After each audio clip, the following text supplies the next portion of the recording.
وَلَقَدْ يَسَّرْنَا الْقُرْآنَ لِلذِّكْرِ فَهَلْ مِن مُّدَّكِرٍ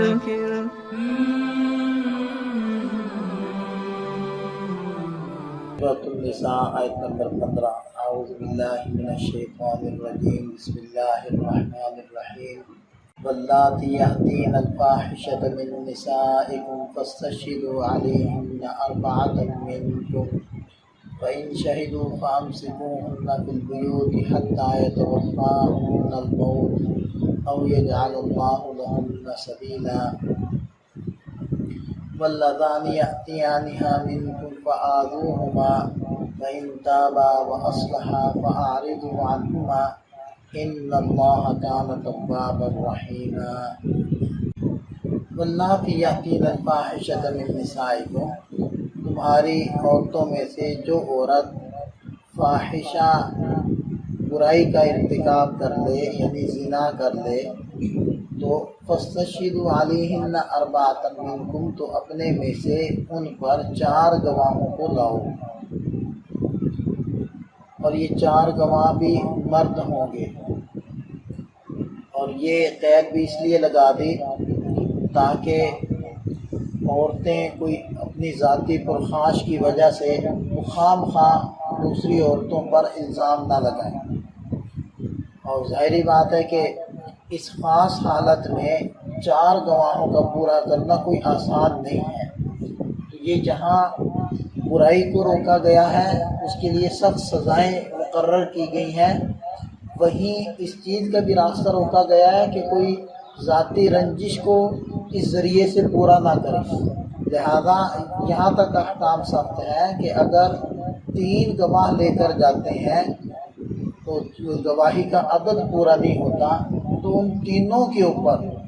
حد قذف لگتی ہے، تہمت کی سزا لگتی ہے۔ اور سورہ نور کے اندر کہا گیا کہ فَأُولَٰئِکَ عِندَ اللَّهِ هُمُ الْكَاذِبُونَ، وہ تینوں اللہ تعالیٰ کے نزدیک جھوٹے قرار پائیں گے۔ تو گواہ بھی 4 کا عدد رکھا ہے اور چاروں مردوں کا ہونا ضروری ہے، اور ان کا بھی خاص حالت میں مرد و عورت کو پانا وہ ضروری ہے۔ وَإِن شَهِدُوا، پھر اگر وہ 4 مرد گواہی دے دیں، فَأَمْسِكُوهُنَّ فِي الْبُيُوتِ، تو ان عورتوں کو گھروں میں روکے رکھو، حَتَّى يَتَوَفَّاهُنَّ الْمَوْتُ، موت تک ان کو روکے رکھو، او یجعل اللہ لہن سبیلا، یا اللہ تعالیٰ ان عورتوں کے لیے کوئی اور راستہ بیان فرما دیں، یعنی کوئی اور حل نازل فرما دیں۔ یہ بالکل ابتدائی آیات تھی اس حکم سے متعلق۔ بعد میں سورہ نور کی آیات نازل ہوئی تھی جن کے اندر غیر شادی شدہ مرد اور عورت وہ اگر بدکاری کر لیتے ہیں تو ان کا حکم کوڑوں کی شکل میں نازل ہوا، اور اگر وہ محسن یعنی شادی شدہ ہوں تو پھر ان کے لیے رجم کی سزا وہ اللہ تعالیٰ نے طے فرمائی ہے، اور اسی سزا کے تحت وہ ایک تو معاذ بن مالک ان کو سزا دی گئی تھی، ایک عورت کو سزا دی گئی تھی، اور ایک یہودی کو بھی تورات کے حکم کے مطابق رجم کی سزا دی گئی تھی۔ لیکن جتنے بھی یہ سزائیں وہ لاگو کی گئی تھی وہ ان کے اقرار پر لاگو کی گئی تھی، یعنی گواہوں کے ذریعے سے یہ جرم ثابت نہیں ہو سکا، کیونکہ اس کے لیے شرائط کڑی ہیں، شرائط سخت ہیں۔ تو بہرحال اب یہ جو ابتدائی حکم تھا کہ عورتوں کو قید کر لو، تو اب یہ حکم منسوخ ہو گیا ہے۔ اب اس کے لیے دونوں حالتوں میں یعنی کہ شادی شدہ اور غیر شادی شدہ دونوں کے لیے احکام اپنے اپنے الگ الگ وہ مقرر ہو گئے ہیں، اور وہ سورہ نور کے اندر انشاءاللہ تفصیل سے آ جائیں گے۔ واللذان یأتیانہا منکم فآذوہما، اور وہ 2 مرد جو ایسی برائی کریں تم میں سے، فآذوہما، تو ان کو اذیت پہنچاؤ، تکلیف پہنچاؤ، فإن تابا وأصلحا، پھر اگر وہ توبہ کر لیں اور اپنی اصلاح کر لیں، فأعرضوا عنہما، تو ان سے اعراض کر لو، یعنی اور ان کو کچھ مت کہو، ملامت وغیرہ برا بھلا مت کہو، ان اللہ کان توابا رحیما، یقیناً اللہ تعالیٰ توبہ کو قبول کرنے والے ہیں اور رحم کرنے والے ہیں۔ تو اس آیت مبارکہ میں اگر کوئی غیر فطری عمل کرتا ہے اس کا حکم اللہ تعالیٰ نے ذکر فرمایا ہے، اور وہ کیا ہے، اس کی کوئی سزا متعین کر کے ذکر نہیں کی گئی۔ دیکھیں کہ بس یہی ایک آیت مبارکہ ہے کہ جس کے اندر یہ حکم ہے فَآذُوهُمَا، اس کے علاوہ اور کسی اور جگہ قرآن کریم میں یہ حکم مذکور نہیں ہے، تو لہذا یہ کوئی مقرر متعین سزا نہیں دی گئی، بلکہ حکم دے دیا گیا کہ ان کو اذیت ہو، یعنی کہ حاکم وقت کی ثوابدید کے اوپر اس کو چھوڑا گیا۔ اور اس کے بہت زیادہ وعیدیں اور احادیث کے اندر اس کا تذکرہ موجود ہے۔ حضرت ابو ہریرہ رضی اللہ عنہ کی روایت ہے کہ نبی پاک صلی اللہ علیہ وسلم نے ارشاد فرمایا کہ اللہ تعالیٰ نے 7 آسمانوں پر سے اپنے بندوں میں سے 7 قسم کے افراد پر لعنت فرمائی، اور ان 7 میں سے ایک قسم کا جو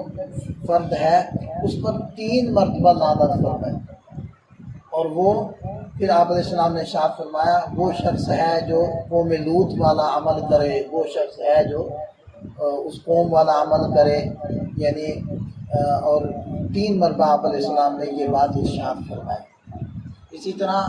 ایک اور روایت ہے حضرت ابو ہریرہ رضی اللہ عنہ کی کہ آپ نبی پاک صلی اللہ علیہ وسلم نے ارشاد فرمایا کہ اللہ تعالیٰ نے 4 قسم کے مردوں پر لعنت فرمائی، ان مردوں پر جو عورتوں جیسی شکل و صورت بنائے، اور ان عورتوں پر جو مردوں جیسی شکل و صورت بنائے، اور ان لوگوں پر جو حیوانات کے ساتھ غیر فطری عمل کریں، اور ان پر جو مردوں کے ساتھ غیر فطری عمل کریں۔ تو اسی طرح اور متعدد احادیث کے اندر اس کی قباحت اور شناعت کو بیان کیا گیا ہے، اور صرف یہی نہیں بلکہ حضرت ابوبکر صدیق رضی اللہ عنہ کے زمانے میں جب ایسا معاملہ ہوا تو ان سے پوچھا گیا، حضرت خالد بن ولید رضی اللہ عنہ نے خط لکھا اور حضرت ابوبکر صدیق رضی اللہ عنہ سے اس بارے میں معاملہ معلوم کرنا چاہا، حکم معلوم کرنا چاہا، تو حضرت صدیق اکبر رضی اللہ عنہ نے حضرات صحابہ کرام کو جمع کیا، جس میں حضرت علی کرم اللہ وجہہ بھی تشریف لائے۔ تو حضرت علی رضی اللہ عنہ کی رائے یہ تھی کہ اس کو جلا دیا جائے، ایسے مرد کو جلا دیا جائے۔ تو پھر اس کے مطابق فیصلہ کیا گیا اور اس کو جلایا گیا۔ تو حضرت ابوبکر صدیق رضی اللہ عنہ کے زمانے میں بھی جلایا گیا، حضرت علی رضی اللہ عنہ کے زمانے میں بھی جلایا گیا، حضرت عبداللہ بن زبیر رضی اللہ عنہ نے بھی اپنی زمانے خلافت میں جلایا، اور ہشام بن عبد الملک کے دور کے اندر بھی ایسا ہی واقعہ پیش آیا تو انہوں نے بھی اس کو جلا دیا۔ اب آپ دیکھیں کہ یہ ان حضرات کے نزدیک یہ کس قدر قبیح عمل ہے، اور صرف یہی نہیں بلکہ اپنی زوجہ کے ساتھ ایسا عمل کرنا یہ بھی اسی طرح گناہ رکھتا ہے جیسا کہ مرد کے ساتھ۔ یہ مسائل چونکہ آتے رہتے ہیں، اس قسم کے معاملات سننے میں آتے ہیں، اور یہ بہت ہی قبیح بات ہے۔ اگرچہ بیوی ہو لیکن اس کے ساتھ یہ عمل بھی غیر فطری عمل کہلاتا ہے، اور اس کے لیے بھی وہ اسی طرح کے وعیدیں احادیث کے اندر مذکور ہیں، جیسے کہ اس سے پہلے میں نے کچھ وعیدیں سنائی ہیں۔ فَإِن تَابَا وَأَصْلَحَا، اگر یہ توبہ کر لیں، وَأَصْلَحَا، اور اپنی اصلاح کر لیں۔ اب یہ دیکھیں کہ سزا پہلے لاگو کی جا رہی ہے، سزا لاگو ہوگی۔ بعض حضرات نے فرمایا کہ ان کی سزا وہی ہے جو ایسی قوم کے اوپر اللہ تعالیٰ نے نازل کی تھی، اور وہ جو قوم عمود اور سمورہ کی بستیاں میں رہتی تھی، اور اس قوم کے اوپر جو اللہ تعالیٰ نے سزا نازل کی تھی وہ یہ تھی کہ فرشتے نے اس پوری بستی کو زمین سے اٹھایا ہے اور اوپر لے جا کر ان کو الٹا کر دیا، وَجَعَلْنَا عَالِيَهَا سَافِلَهَا،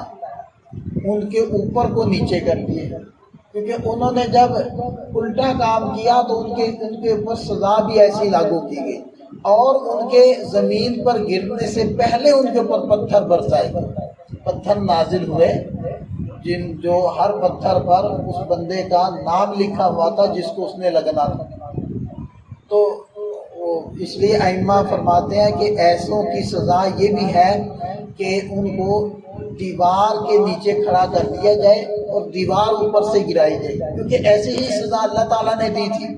تو یہی سزا ان کو دی جائے۔ تو اس لیے یہ بہت ہی قبیح معاملہ ہے جس کو یہاں بیان کیا۔ ایک مرتبہ نبی پاک صلی اللہ علیہ وسلم نے ارشاد فرمایا کہ اللہ تعالیٰ حق بات کہنے سے نہیں شرماتے، اور یہ بات آپ علیہ السلام نے 3 مرتبہ ارشاد فرمایا، اور پھر ارشاد فرمایا کہ اپنی بیویوں سے